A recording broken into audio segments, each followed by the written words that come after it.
Cuando se le empezó a describir, se le describió también, ¿no? En lo que se llama la enfermedad de Lou Gehrig, ¿no? Que era un beisbolista, que más o menos era un tipo joven, que empezó a sentir la debilidad. Y eso también me gustaría que charlemos un poco sobre cuáles son los síntomas, porque por ahí recién Verónica nos contaba, decía que consultan al traumatólogo, Exacto. consultan al neumonólogo, pero ¿cuáles son los síntomas que tener en cuenta o que hacen sospechar que por ahí es difícil de definirlos en sí, digamos? Ok, como decía la doctora, sí es una patología compleja, ¿no? O sea, las enfermedades de motoneuronas son complejas. Si bien la ELA no es la única, son muchas las enfermedades de motoneurona, la ELA es la única que presenta compromiso de motoneurona superior y motoneurona inferior, o sea, afecta la vía piramidal. Si hacemos un recuerdito, la vía piramidal es la que comanda los movimientos voluntarios, está regulada por la vía extrapiramidal y tiene dos motoneuronas, ¿no? Una superior que está en lo que es la corteza motora y una motoneurona una segunda motoneurona o una motoneurona inferior que está en lo que es el tronco encefálico y en el asta anterior de la médula. Entonces, la sintomatología, para hablar de ELA, digamos, tenemos que tener la presencia de dos, por lo menos, de la afectación de estas dos motoneuronas, ¿no? Y de ahí nace todo lo que es los criterios y los demás.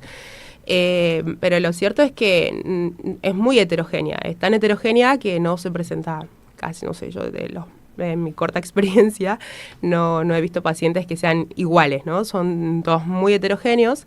Los síntomas más frecuentes son la debilidad, la atrofia, y de ahí es de donde nace su nombre, ¿no? De donde se asociaba la atrofia con lo que se veía en la macroscopía esta de los cordones laterales. Sí.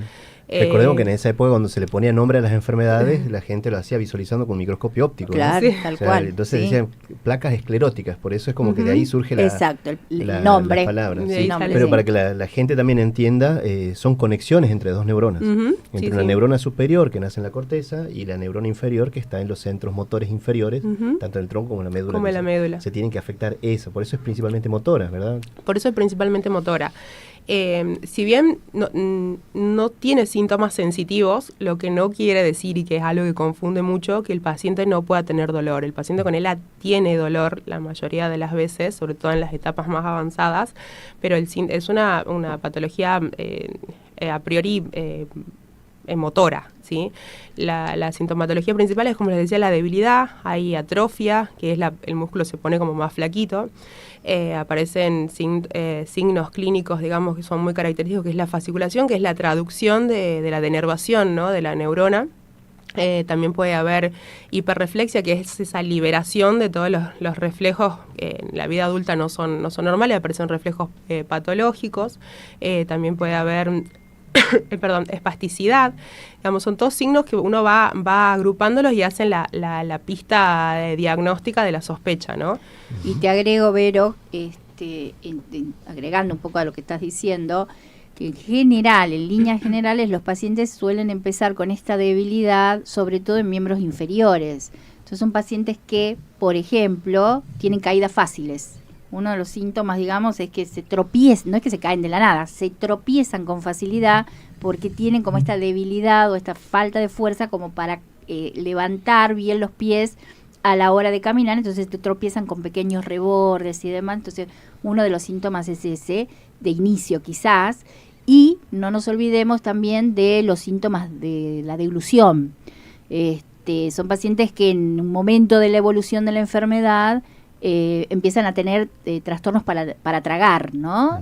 Primero lo líquido, que suele ser lo que se va solo por la vía digestiva, digamos. Entonces primero se empiezan a ahogar mucho, sobre todo con lo líquido, y después se hace a lo sólido. Y si no me equivoco, Vero, es esto, digamos, el trastorno deglutorio es como que pone un marco, ¿no? Es como antes de los trastornos deglutorios y después de los trastornos deglutorios, con respecto a que uno ve que la evolución se hace como muchísimo más tórpida, ¿no? Después de que aparecen los trastornos deglutorios. No sé si es esa tu experiencia. Hay por ahí una maneras de dentro de las múltiples clasificaciones que hay, es como de acuerdo a cada médico, pero una de las formas de clasificarla es esa, ¿no? Si se presentan con más síntomas espinales, digamos, que es la del espinal, que son síntomas más del tronco, de piernas, brazos, y síntomas más vulvares, que son estos que decía la doctora, ¿no? Dificultad para tragar, la cialorrea, que bueno, es un estadio previo al trastorno de glutorio, también puede ser la cialorrea, es la hipersalivación. La hipersalivación, sí. Hay un exceso de saliva y eso marca, digamos, está pronto el trastorno de glutorio. Hay hipofonía también, y más que nada esta clasificación de vulvar o espinal lo que nos muestra es un pronóstico, como decía la doctora, ¿no? No es el mismo pronóstico el paciente con ELA espinal que el paciente que inicia con ELA vulval, que no quiere decir que sea una o la otra. Un ELA espinal puede seguir con síntomas vulvares y viceversa, ¿no? Incluso con síntomas respiratorios también. Sí. Porque la afectación de los músculos respiratorios... Claro, la denervación afecta también a los músculos ventilatorios, digamos, de la ventilación, ¿no? Que eso también, digamos, es un hito que marca... Que es un poco esto también que muestra el recorrido del paciente, que va por el neumonólogo, va por el cardiólogo. El traumatólogo suele por ser... la debilidad y pero después le falta aire. Sí, aparte de al ser tan asimétrica, ¿no? Llama mucho la atención y hace que a veces tampoco se preste tanta... Un pie caído es una cosa súper frecuente de ver y no siempre es ELA, ¿no? Entonces es un síntoma con el cual se puede pasar un tiempo importante hasta que aparecen otras sintomatologías, ¿no?